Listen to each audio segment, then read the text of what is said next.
నేను కూడా వాడి కోసం వెతకుతున్నాను. నువ్వెందుకు ఎతుకుతున్నావా? ముందు నువ్వెందుకు ఎతకుతున్నావో చెప్పు. ముందు నువ్వు చెప్పు. లేదు నువ్వు చెప్పు. కొట్టుగా కొరికేస్తాను.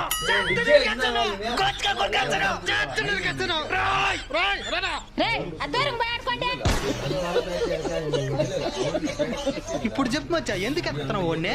ఏప్రిల్ 1 వీడియోలో మన ఆడియన్స్ సబ్స్క్రైబ్ చేసుకోమని అడిగినాడు. అవును, ఆ ఒక్క వీడియోకి ఎన్ని మంది సబ్స్క్రైబర్లు వస్తారనేది అందరికి తెలిసే విధంగా వీడియో చేసి పెడతా అన్నాడు. అవును, ఆ వీడియోని ఇంతవరకు చేయలే, అందుకే ఎతుకుతున్నాను. నేను కూడా అందుకే ఎతకుతున్నాను. పద మచ్చా.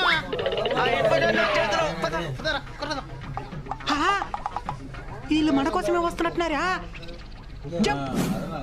సచ్చినాడు నా చేతులు. ఎక్కడ మామా ఈడా? వస్తాడు కానీ ఎక్కడ అనుకున్నావు? ఇంకా వాళ్ళు